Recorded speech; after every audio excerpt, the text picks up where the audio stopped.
Have you heard the term memory overload?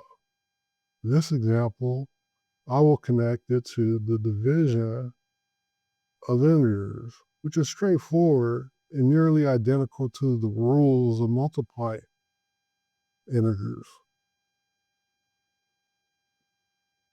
Students can make errors because they are juggling division and new information about integers, positive and negative. If a student is weak in division, then including new rules can be chaotic. To reach this stage of understanding, you must recall something. You build on facts to achieve comprehension. I'm not preaching that rote memorization is the only way to recall.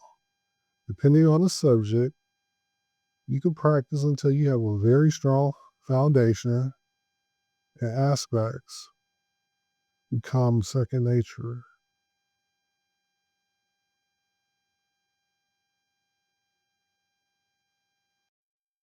In section 6 of Unit 1, we will divide integers.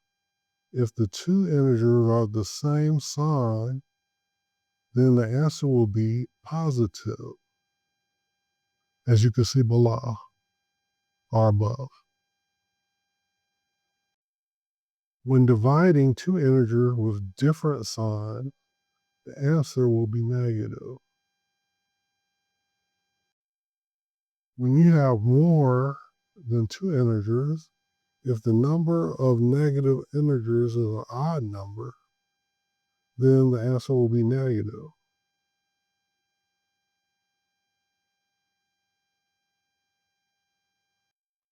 Therefore, if you have an even number of negative numbers, the answer will be positive.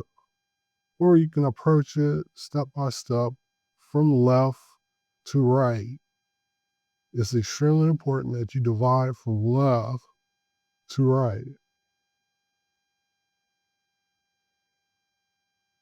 So practice, see the bio or description for instructions on how to download the free algebra workbook.